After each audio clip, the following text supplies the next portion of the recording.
Caras alunas, caros alunos, vamos conversar hoje sobre o livro 10º das Confissões de Agostinho. Estamos estudando as Confissões que, com a Cidade de Deus e o De Trinitate em Agostinho, fazem um corpo e é justamente a opção nossa neste primeiríssimo momento de estudo. Nas Confissões, vamos estudar o livro 10º, e o livro 10º por quê? Porque foi escrito depois dos 9 livros e há, por assim dizer, um resumo de tudo o que foi dito antes e prepara os 3 outros livros. É uma espécie de ponte entre os 9 e os 3 últimos. De modo que toda a problemática, eu diria, filosófico e teológica de Agostinho está como que inserida aqui dentro, resumidamente, principalmente a problemática filosófica que nos interessa. Nós dissemos que confissão, no sentido próprio em Agostinho, quer dizer uma proclamação. O termo confitere, já falamos sobre ele, um verbo depoente, quer dizer, um verbo que tem forma passiva e significado ativo. Ele é um verbo anômalo. Ele, em latim, naturalmente, ele tem muitas acepções, mas muitas, desde a antiguidade clássica, né?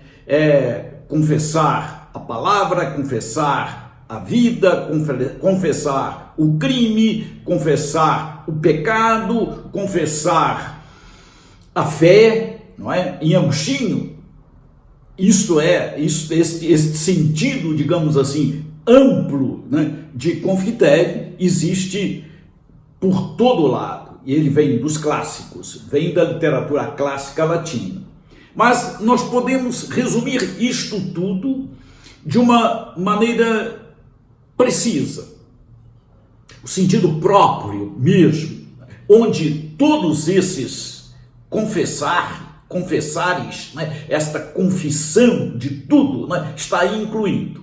Eu diria que confessar em Agostinho, o sentido próprio dele é proclamar. Proclamar o que Agostinho foi. É uma proclamação de vida. É um sentido de história de vida. No sentido de uma proclamação, de um dizer. Então, Agostinho quer dizer, Agostinho quer proclamar o que ele foi e o que ele é. Diante de todo mundo, como um livro aberto. E diante de Deus. Estas são as referências da proclamação.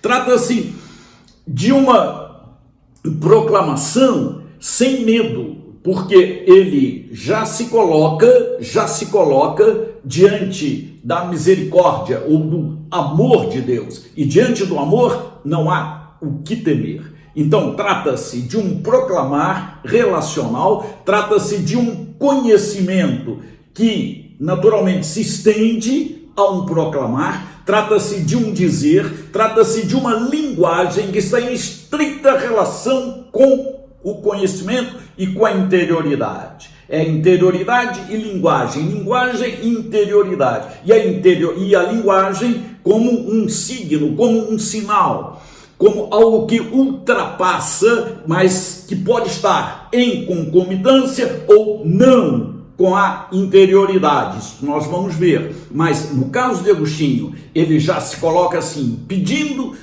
a Deus, e aqui a relação se estabelece. O confessar é sempre relacional. Quem confessa algo a alguém, por isso há um aspecto aqui que é fundamentalmente relação, não é? Relação de dizer, relação de viver, relação de vida e relação, naturalmente, de expressão dessa vida. Então, a expressão, o parecer, tem que vir em concomitância, digamos assim, com o ser, concomitantemente com ser. Ser e parecer, parecer e ser, diante de Deus e diante de todo mundo. Este é o sentido próprio.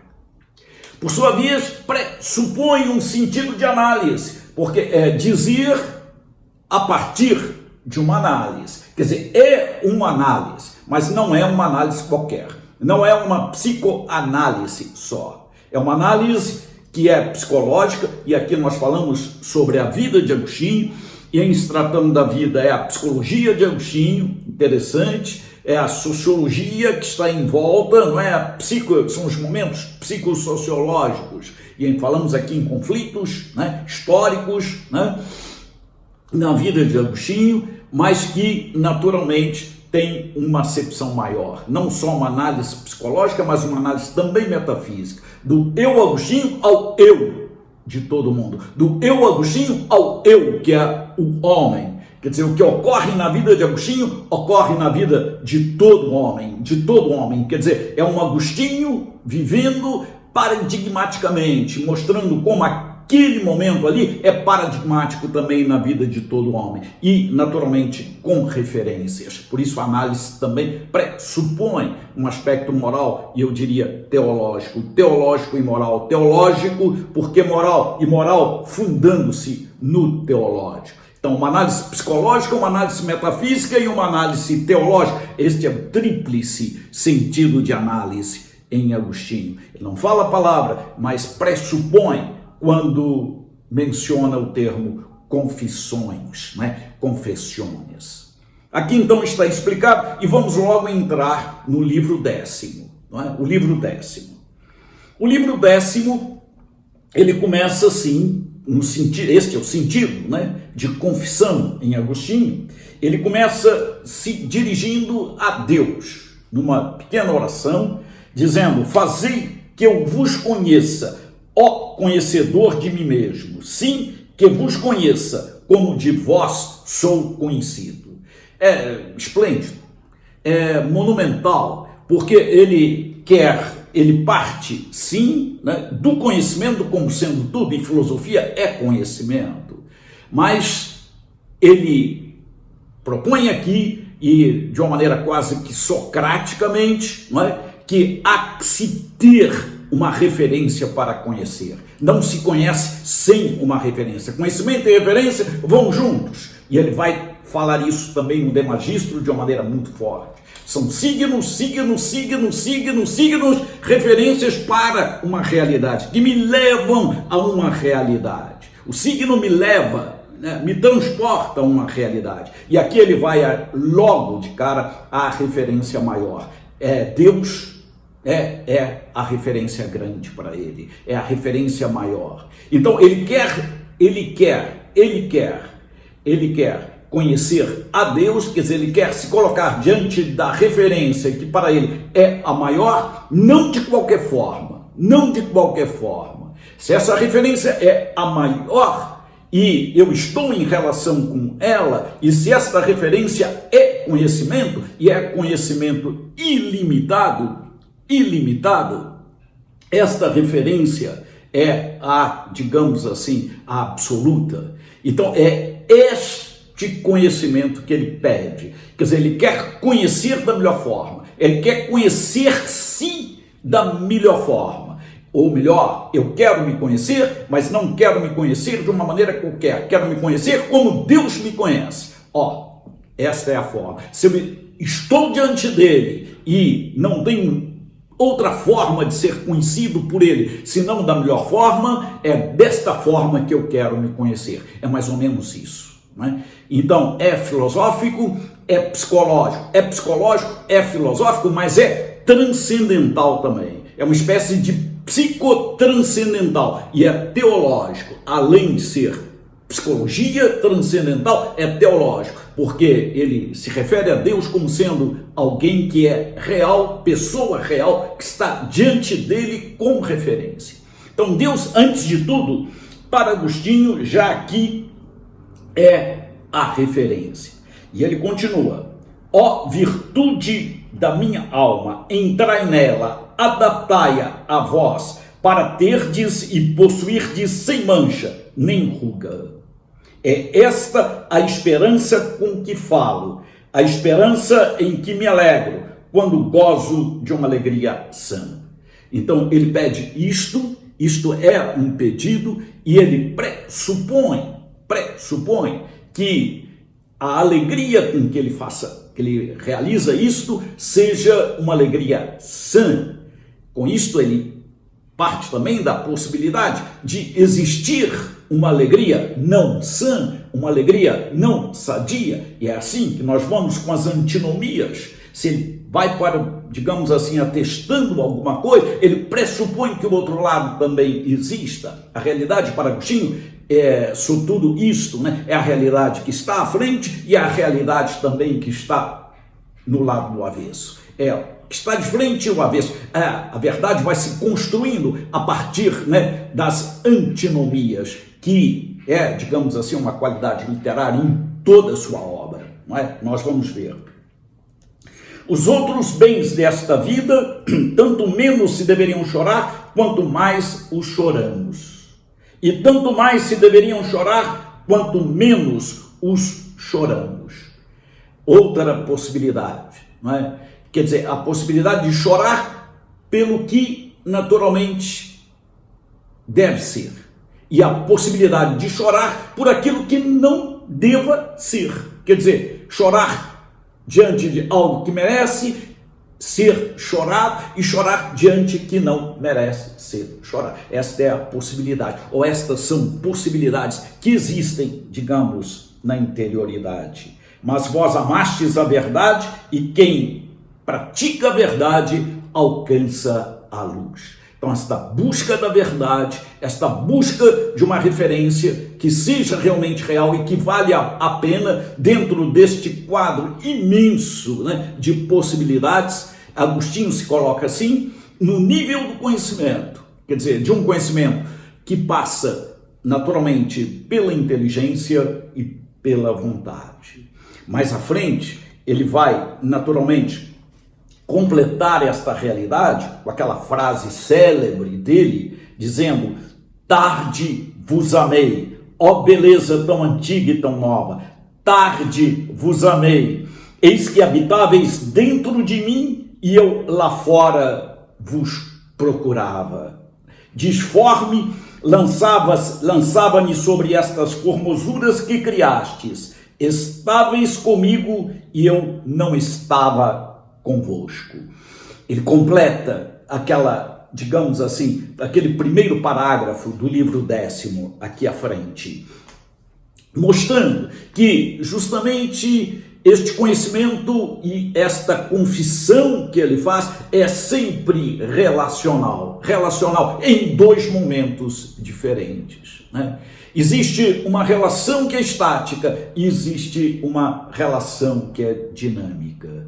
A relação estática é aquela que pressupõe naturalmente alguém diante de mim e que está independentemente da minha vontade. E é isto que ele diz, que Deus já estava diante dele antes naturalmente, né, dele tomar consciência, dele tomar, digamos assim, chegar à percepção disto. Ele estava em outra coisa e, de repente, ele toma consciência dinamicamente. Dinamicamente, ele estava fora da relação.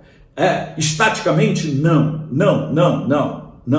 Né? E essas duas maneiras, né, estática e dinâmica e estática, de se relacionar, Agostinho vai levar em consideração durante todo o seu, digamos, a sua obra das confissões, né? Deus está sempre diante de mim e eu tenho sempre uma referência que está em relação com Deus ou não está em relação com Deus. E eu dinamicamente posso estar em relação ou dentro desta relação ou não. Este é um problema psicológico e é um problema moral. É um problema moral e um problema psicológico que Agostinho vai lidar com ele durante todo o tempo nas confissões, não é? Enfim, este é um limite também humano. Eu não posso fazer com quem, naturalmente, com que, não é, alguém que esteja em relação comigo, né, possa estar ou não estar, não é? depende do outro e depende de mim e depende do outro. Então, esta interdependência relacional que se dá através da palavra, que se dá através da inteligência no conhecimento, que se dá através da vontade, e inteligência e vontade e palavra que vem nessa consecução de inteligência e vontade, vontade e inteligências, cada uma na sua autonomia, mas interligadas, né? Interligadas sempre. Isso ele tira naturalmente de todos os autores, né, que o influenciam, né, filosoficamente, né, desde Platão, Plotino e aqueles grandes latinistas todos, né, cultores da cultura clássica, digamos assim, latina, que ele naturalmente leu e através dos quais foi formado, né? Então, este mundo da interioridade, este mundo, digamos, né, que nós vamos ver mais tarde, né, do paganismo, mas que vem para o interior, que está no interior de Agostinho, mesmo depois da sua conversão, não é? Ele vai, através dele, naturalmente, né, tecer, digamos, né, toda a sua obra. Não é? Confessar a quem? Não é? Nós já vimos, então. Confessar significa abrir-se. Abrir-se. Abrir-se com palavras. E aqui, mais digamos, um acréscimo extremamente importante, né? Um momento importante da palavra para eu me compreender. A palavra como sendo extensão da compreensão. A palavra como sendo um surplus, uma a mais, em se tratando da compreensão. Eu não posso me compreender sem falar. Eu não posso me compreender sem transmitir esta compreensão. E aqui entra justamente uma preocupação com a linguagem, né? E esta preocupação com a linguagem Agostinho vai ter, né? Não só como escreve e o faz magnificamente, né? É um cultor, digamos assim, né, da linguagem de uma maneira primorosa, não é? Não se pode absolutamente falar da retórica latina e do início da retórica latina. Esse é um modo também de pensar Agostinho, de estudar Agostinho, né, sem a sua retórica. Falamos aqui das antinomias, uma qualidade sua, né, mas muitas outras, né, escreve magnificamente, né, ele foi formado para isso, não é? Mas mostrar, e ele justamente quer mostrar que a palavra, a linguagem falada está em estrita conexão, né, com o pensamento. Pensamento e linguagem, linguagem e pensamento. Agostinho vai ser um metafísico no sentido estrito da palavra, nós vamos ver, não é? Mas a quem queira valorizar Agostinho só através da palavra, não é? Através da linguagem, até retirando ou abstraindo este dado metafísico, digamos, né, que nós levamos em consideração. Crítica que Wittgenstein, né, faz a Agostinho é um pouco por aí, não é? Ele quer naturalmente, não é, valorizar esse lado da linguagem em Agostinho, criticando um pouco, né, uma abordagem que poder-se-ia naturalmente, não é, ter, e pode-se sim, penso eu, falo aqui como Wittgenstein, mas é possível sim, né, que é justamente a sua abordagem metafísica. Eu opto pelas duas, né? Eu acho que uma não desclassifica a outra, uma não tira a importância fundamental da outra, né? Ele trava sim, a meu ver, a substancialidade do eu. Ele quer sim mostrar um eu substancial. Eu acho que sim, e nós vamos ver, né? Mas ao mesmo tempo ele mostra a linguagem como, digamos assim, um surplus, uma a mais desta substância que sou eu, não é? E que é um já é e um ainda não, como nós vamos ver depois. Então, o fruto das confissões é isto, não é? Ele quer falar, ele quer dizer, não só naturalmente com palavras, mas também com a sua afeição, com o seu modo de ser, com seus afetos todos. E é aqui que ele vai falar sobre também os afetos todos. Uma coisa importante que deve ser levada em consideração, talvez pela primeira vez na história, a importância fundamental de uma busca interior, né? De uma análise interior plena, onde pela primeira vez na história da nossa era, penso eu, vamos encontrar um autor falando sobre a importância fundamental do esquecimento, a importância fundamental da ignorância para que eu possa me conhecer. Olhem que algo magnífico, não é? Quer dizer, Agostinho vai dizer que eu me desconheço.